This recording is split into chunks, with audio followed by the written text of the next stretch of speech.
Merci de nous rester fidèles. Il est 9 heures en temps universel.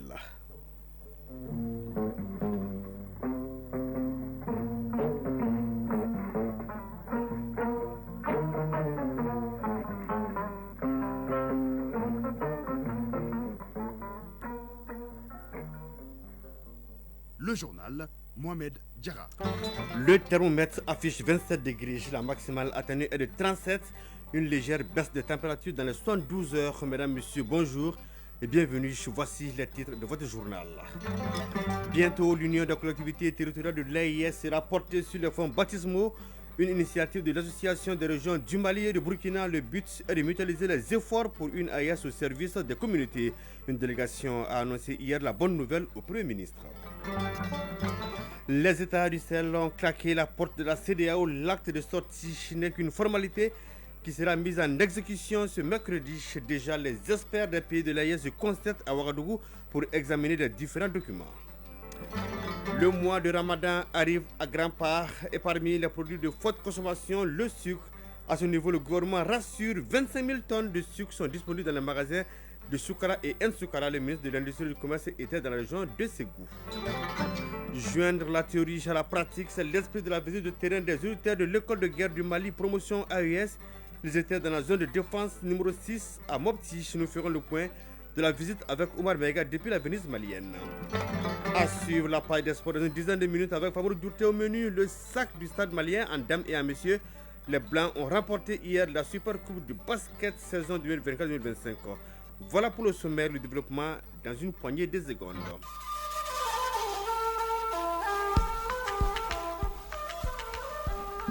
AES Actualité.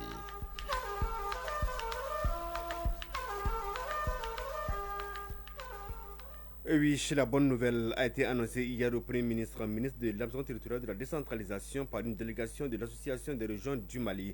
Bientôt, l'Union des collectivités territoriales de l'AIS verra le jour. L'Union aura comme mission de mutualiser les efforts de développement au bénéfice des populations de l'AIS. Nos confrères de la prémature Mamari Kone et Ali Touré ont assisté à l'audience suivant leur reportage. On est venu demander au Premier ministre, ministre de l'Administration territoriale et de la décentralisation, de nous autoriser à créer l'Union des collectivités territoriales de l'AES. C'était ça l'objet de notre visite. Il est déterminé à nous accompagner. Toute l'administration territoriale est derrière nous. Il nous a dit clairement qu'à partir du moment où la confédération de l'AES a été mise en place, le tout doit être mutualisé et que le développement est confié aux collectivités territoriales. Nous devons mutualiser nos efforts au bénéfice des populations. Il s'agit d'abord de réunir tous les fêtières des collectivités du Mali, du Burkina et du Niger, et ensuite mettre des synergies d'action en place pour des actions très bien ciblées, d'abord dans les espaces transfrontaliers et ensuite dans l'interland pour des projets structurants un peu partout. Conformément aux orientations des plus hautes autorités des trois pays, les collectivités étant des démembrements de l'État, il était tout à fait normal que cette union des collectivités territoriales aux deux niveaux, au niveau donc de la région, vous savez qu'il y a l'association des régions donc, du Burkina et l'association des régions donc, du Mali, puisse déjà réfléchir sur l'impérieuse nécessité de mettre en place cette union des collectivités territoriales à tous les niveaux dans l'espace en vue d'accompagner les politiques édictées par les plus hautes autorités conformément aux exigences bien sûr de la Confédération de l'espace.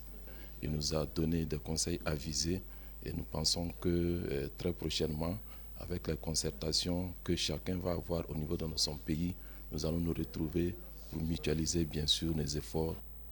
Les pays de l'AIS ont claqué la porte de la CEDEAO. Vous vous souvenez, il y a environ un an, l'acte sera formalisé ce mercredi 28 janvier. Mais déjà, les experts des pays de l'AIS se concertent depuis hier à Ouagadougou. Ils planifient les stratégies pour le retrait définitif des pays de l'AIS de la CEDEAO. Ces stratégies seront examinées par les ministres des Affaires étrangères de la Confédération AIS. Le reportage de cette première journée avec notre consoeur du Radio Burkina, Wenime Hedipama. Il s'agira pour les hauts fonctionnaires de l'AES à cette rencontre d'analyser les enjeux et les implications du retrait définitif des États de l'AES de la CEDEAO. Les échanges leur permettront de dégager la position commune des 3 États, de définir des stratégies et procédures de négociation avec la CEDEAO. Un chronogramme provisoire et un projet type de réponse des États de l'AES aux correspondances de la CEDEAO seront également élaborés à l'occasion, a fait savoir le chef de la délégation du Niger. L'ambassadeur Alassane Ousmane précise que la rencontre de Ouagadougou constitue un pas décisif vers la sortie définitive des États de l'AES de la CEDEAO. À cet effet, les recommandations qui sortiront de cette rencontre des experts seront reversées à la rencontre de dimanche prochain en vue d'orienter les décisions des ministres des Affaires étrangères de l'AES. L'ambition est de consolider les efforts de lutte contre l'insécurité dans l'espace AES et de renforcer l'ancrage de ces 3 pays sur le plan international, a dit le secrétaire général du ministère des Affaires étrangères du Burkina Faso. Issa Bourou a donc exhorté les différentes parties à des échanges francs pour garantir la dignité et la souveraineté des pays de l'AES après la sortie définitive de la CEDEAO. Le gouverneur de la région de Maradi, nous sommes au Niger, a présidé hier le Conseil régional de sécurité, une initiative de la Direction générale des douanes qui vise à évaluer la première phase de l'opération Saron Kassa et le recadrage de la deuxième phase. Le reportage de Gounia Kibrima de Radio Sahel. Il s'agit à travers cette rencontre avec le Conseil régional de sécurité sous la présidence du gouverneur de la région de Maradi, le contrôleur général de police Issoufou Maman, pour la mission de la Direction générale des douanes d'évaluer l'opération Saron Kassa phase 1 et recadrer la deuxième phase. Une mission conduite par le colonel Sagirou Mindaoudou, chef de division de surveillance du territoire, colonel Malik Mahamadou, chef de division renseignement et analyse des risques, et le commandant Malik Boukari, de la direction des enquêtes douanières, du renseignement et de l'analyse des risques. À l'ordre du jour de la rencontre avec le Conseil régional de sécurité, l'exécution pratique de la première phase de l'opération Saron Kassa, à savoir les difficultés rencontrées et les recommandations, évaluer les saisies effectuées, la mobilisation des recettes à travers l'opération Saron Kassa, le recadrage de la deuxième phase de l'opération ou encore la sécurisation des locaux de l'administration des douanes au regard des défis sécuritaires qui se posent dans la région de Maradi. Une opération qui a mobilisé tout le corps des forces de défense et de sécurité, ce qui a permis de renforcer la cohésion entre ces différentes forces. Dans la région de Maradi, cette première phase a permis de mobiliser des recettes conséquentes sur le droit de compromis sur les marchandises, c'est-à-dire des produits non prohibés introduits frauduleusement au Niger. Près de 650 millions de francs CFA ont été mobilisés sur les taxes et droits de douane, sur les moyens de transport, plus de 300 millions de francs CFA et les amendes, plus de 400 millions de francs CFA pour une valeur totale des marchandises de plus de 4 milliards de francs CFA. Gunga Gibrima, Maradi, station régionale. Nous restons sur le continent pour parler d'autres sujets. L'ancien président gambien en exil Yahya Jammeh a annoncé son retour dans son pays et à la tête de son parti politique, l'Alliance pour la réorientation et la construction patriotique. L'ancien président Yahya Jammeh et 70 autres personnes sont poursuivies par un tribunal spécial chargé de juger les crimes commis pendant les 23 ans de règne de Yahya Jammeh. En Libye, le secrétaire général des Nations Unies, Antonio Guterres, a nommé hier Anna Serwa Tete du Ghana au poste de représentant spécial pour la Libye et le chef de la mission d'appui des Nations Unies en Libye. Elle succède ainsi à Abdel Bachili du Sénégal. L'information a été donnée par le porte-parole de l'ONU. Le président camerounais Paul Biya, âgé de 92 ans et au pouvoir depuis 43 ans, sera de nouveau candidat à la prochaine présidentielle prévue en octobre 2025. L'information a été confirmée par le président de l'Assemblée nationale. A noter que la constitution camerounaise ne prévoit pas de limite d'âge ni de nombre de mandats pour les candidats à la présidentielle. La suite de ce journal dans une poignée de secondes. Le mois de Ramadan, c'est dans un peu plus d'un mois, un mois de forte consommation des produits de première nécessité comme le sucre. Le ministre de l'Industrie et du Commerce est très serein. Le stock est disponible plus de 20 000 tonnes dans les magasins de Nsoukala et Soukala. De Ségou, les explications de Honoré Chinou. Par cette visite à Nsukala, le ministre de l'Industrie et du Commerce constate de près les stocks en sucre au niveau de cette unité industrielle pour satisfaire les besoins du mois de Ramadan. Sur place, Moussa Alassane Diallo a visité les différents magasins de stockage où plus de 16 000 tonnes de sucre attendent le mois de Ramadan.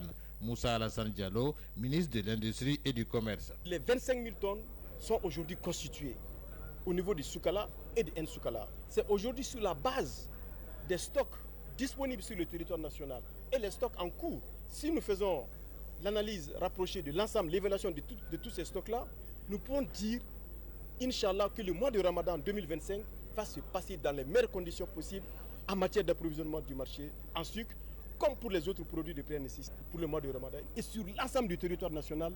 Cette action de l'État va concerner plusieurs denrées alimentaires pour le bonheur des consommateurs pendant le mois de Ramadan. C'est là en collaboration avec les commerçants. Zedion Dambélé, directeur général du commerce, de la consommation et de la concurrence. Le gouvernement a accordé déjà des avantages aux opérateurs économiques pour importer un certain nombre de produits. En plus de ces mesures de facilitation, donc nous avons aussi la production locale de sucre qui fait l'objet aussi d'un certain nombre de mécanismes pour réguler le marché.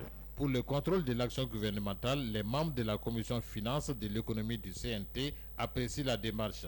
Abdini Koumaré, vice-président de la commission des finances de l'économie, du plan de la promotion du secteur privé et des industries. Cette année, c'est encore meilleur. Nous pouvons couvrir totalement le mois. Nous avons pu asseoir cette mission annuelle pour venir évaluer le stock et voir réellement ce qu'on peut mettre à la disposition de la population. Le ministre Diallo, en échangeant avec les agents de Nsukala, a rappelé la lettre de cadrage du président de la transition assignée au gouvernement dans le cadre de la promotion industrielle, mais aussi la priorité du consommateur malien dans les productions nationales. Ségou Honoré Tchénoué Bassi Traoré pour l'ORTM. Les auditeurs de l'école de guerre du Mali promotion AUS en visite de terrain à l'intérieur du pays pour joindre la théorie à la pratique. Ils étaient dans la zone de défense numéro 6, région de Mopti. Notre correspondant Omar Mega a suivi la visite, suivant son reportage. Ils sont 25 auditeurs, dont un personnel féminin de la 4e promotion de l'école de guerre du Mali a effectué un séjour de 48 heures dans la région militaire numéro 6 de Sévaré. Une visite découverte qui vise d'une part à s'imprégner de la situation sécuritaire dans le théâtre-centre de l'opération Maliko, mais aussi à faire le lien entre la théorie et la pratique dans le cadre de la planification et la conduite des opérations militaires. Colonel Boubacar Tangara, chef du département des renseignements opérationnels à l'école de guerre du Mali. Les objectifs pédagogiques qu'on s'était fixés pour la visite du PCAT Centre et du secteur 4 ont été atteints. Ça nous a permis non seulement de s'inspirer de l'expérience pratique, que ce soit du commandant du PCAT Centre et du commandant du secteur 4. Et je vous avoue qu'on s'est retrouvé pendant les 48 heures en face des personnes expérimentées qui ont l'expérience terrain nécessaire pour édifier nos auditeurs de la 4e promotion. Du PCIAT Centre en passant par le gouvernorat et la zone de défense numéro 6 de Sévaré, les auditeurs de l'école de guerre ont renforcé leurs capacités à travers des exposés axés sur la situation sécuritaire au centre du Mali, l'adaptation de l'outil de défense aux nouvelles formes de menaces, le fonctionnement, l'articulation et la conduite des opérations dans le secteur 4 de l'opération Maliko. Lieutenant-colonel Mohamed Mahirou Rabiou, auditeur du Niger. Ça a été une occasion pour nous de confronter tout ce qu'on avait eu à apprendre dans la planification au niveau stratégico-théorique aux réalités du terrain auxquelles font face les PCIAT au niveau opératif et le secteur au niveau tactique. Commandant Moumouni Ouidrago, auditeur du Burkina Faso. C'est des connaissances qui prennent en compte vraiment l'évolution de la menace au niveau de notre espace et nous sommes plus que jamais convaincus de la nécessité et de l'apport que ça aura donc dans nos futures fonctions et au profit donc de nos populations respectives. Cette visite découverte de la 4e promotion de l'école de guerre du Mali crée ainsi une passerelle pratique entre la planification stratégique effectuée en première période et la deuxième qui se tiendra en février prochain. Mopti, Oumar Meiga et Suleiman Topsigé avec la DIRPA.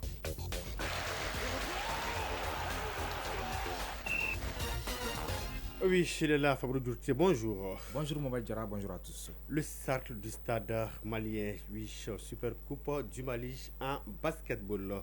Madame et à monsieur, ils ont tout rappelé. Et oui, ce double succès témoigne de la force et de la détermination des Blancs de Bamako sur la scène nationale en basketball.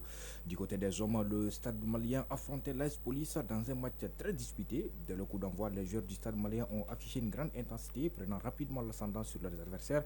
Grâce à une défense solide et une attaque bien orchestrée, ils ont su maintenir une avance confortable tout au long du match. Au terme de la rencontre, le score final était de 66 à 49 en faveur du stade malien de Bamako. L'AS Police, écoutons respectivement Youssouf Dabo de l'AS Police et Gaussou Cheikh Fofana du stade malien de Bamako. Ils sont au micro de Daouda Koni. Ça se voit qu'on n'est pas préparé physiquement. Donc du coup, mais on va y remédier à ça et travailler encore plus pour revenir parce que déjà on connaît les problèmes, on connaît les faiblesses. Donc on va travailler en conséquence et puis ça va aller. C'est juste un début pour le moment. Bon, comme nous sommes en préparation pour la saison n'est pas encore commencée. Donc on peut dire qu'on va mieux montrer plus que ça même. Voilà, de leur côté, les dames du stade malien de Bamako ont également réalisé une performance remarquable face au Djoliba AC. Les deux équipes ont réalisé une belle première période. Au finish, le stade malien dames l'emporte 66 à 59. Je vous propose d'écouter à présent Khadija Koulibaly du Djoliba AC et Aïchata Tolo du stade malien de Bamako. Elle s'exprime au micro de Daouda Kone. C'est le basket et c'est un match. Ça, on le met de côté, c'est déjà passé et on va se concentrer sur ce qui est à venir, c'est-à-dire le championnat. On essaye de s'adapter avec les nouvelles venues et tout. On sait que ça ne sera pas facile, mais la mission reste la même, faire un doublé. C'est le premier match de la saison. Vu la prestation qu'on a fait sur le papier ce soir, il n'y avait rien à dire. Donc, ça veut dire qu'ils sont prêts physiquement et mentalement. Bien vrai qu'on a des nouvelles recrues, mais elles ont aussi assumé leur place, leur rôle. Ils ont très bien joué leur rôle. Je félicite toutes mes joueuses et l'encadrement technique et puis le staff médical. Il n'y avait rien à dire ce soir. Comme les années précédentes, nous sommes là pour défendre les titres. Donc, comme l'année passée, on a été champion et puis on a remporté la Coupe du Mali. C'est le même objectif cette année. On va venir avec la même détermination, la même confiance, puisque c'est le stade, on va vers les trophées et blanc sur blanc gagne. Nouvelle saison de la Fédération malienne de basketball est donc officiellement lancée avec cette double victoire. Le stade malien de Bamako envoie un message fort à ses concurrents. Le club de Soutiba est prêt à défendre ses titres cette saison. Les yeux sont désormais tournés vers la nouvelle saison du championnat national de basketball. Wet NC, Jean Football, la 10e journée de la Ligue 1 professionnelle débute ce samedi. Quelles sont les affiches du jour? 3 rencontres sont au programme aujourd'hui, chacune ayant des enjeux cruciaux pour les équipes concernées. Ça commence à Kati, au stade Salif Keita Domingo à 15h45. L'association sportive de Korofina, actuellement au bord de la zone rouge avec 7 points, reçoit Afrique Football Elite qui est juste au pied du podium avec 12 points à 16h au stade Mamadou Konaté. L'AS Bakaridian, 5e au classement, 12 points, accueille l'USFAS 2e avec 14 points. Ce match est crucial pour les deux équipes. L'AS Bakaridian, qui vise une place sur le podium, doit impérativement remporter cette rencontre pour rester dans la course au podium. Et l'USFAS, quant à elle, cherchera à consolider sa position de dauphin et à réduire l'écart avec le leader, l'US Bougouba. La dernière rencontre de la journée oppose les Étoiles du Mandé qui sont premiers relégables avec 7 points à Binga FC qui se trouve au milieu du tableau avec 10 points. Pour les Étoiles du Mandé, chaque point compte dans leur lutte pour le maintien. Cette 10e journée de la Ligue 1 professionnelle du Mali se poursuivra demain dimanche et se conclura lundi avec d'autres rencontres intéressantes. Terminons avec la Coupe du Monde de handball. Les favoris, la Suède, l'Espagne et la Norvège sont éliminés. Et oui, en effet, c'est l'hécatombe chez les favoris. Ce vendredi, le groupe 3 du tour principal a réservé plusieurs scénarios de folie. La Suède, championne d'Europe 2022 et 3e du dernier Euro, est éliminée après sa défaite surprise face au Brésil 27-24. Menée de 5 buts à la pause, les Suédois n'ont pas pu renverser la vapeur, laissant la Seleção rejoindre les quarts de finale pour la première fois de son histoire. Le Portugal a fait sensation en battant l'Espagne 35-29. Le Portugal, leader de son groupe, a donc poursuivi sa série d'invincibilité en dominant l'Espagne, médaille de bronze des Jeux Olympiques à Paris 2024 qui n'avait jamais battu. Les Portugais et les Brésiliens sont qualifiés avant même les derniers matchs de groupe prévus ce dimanche. La Norvège est également au tapis avant ses matchs face au Chili et la Suède. La voie semble donc dégagée pour la France et le Danemark, champions du monde et olympiques en titre. Deux pays qui ne peuvent se rencontrer au moins jusqu'en finale. Dans le groupe 4, l'Islande, l'Égypte, la Slovénie et la Croatie sont à la lutte pour la deuxième place qualificative pour les quarts de finale. C'était là le résumé de l'actualité des sports avec Famour Douté. Merci à vous aussi, chers auditeurs de Radio Mali. C'est la fin de ce journal à 9h passées de 21 minutes. Une édition présentée par Mohamed Diarra avec le concours des Abs Traoré à la mise en onde. La mise en ligne est assurée par Badi Touré, coordination éditoriale Ousmane Dao. La réalisation est l'œuvre de Adam Maïga. Passez d'excellents moments en compagnie des programmes de Radio Mali. Au revoir.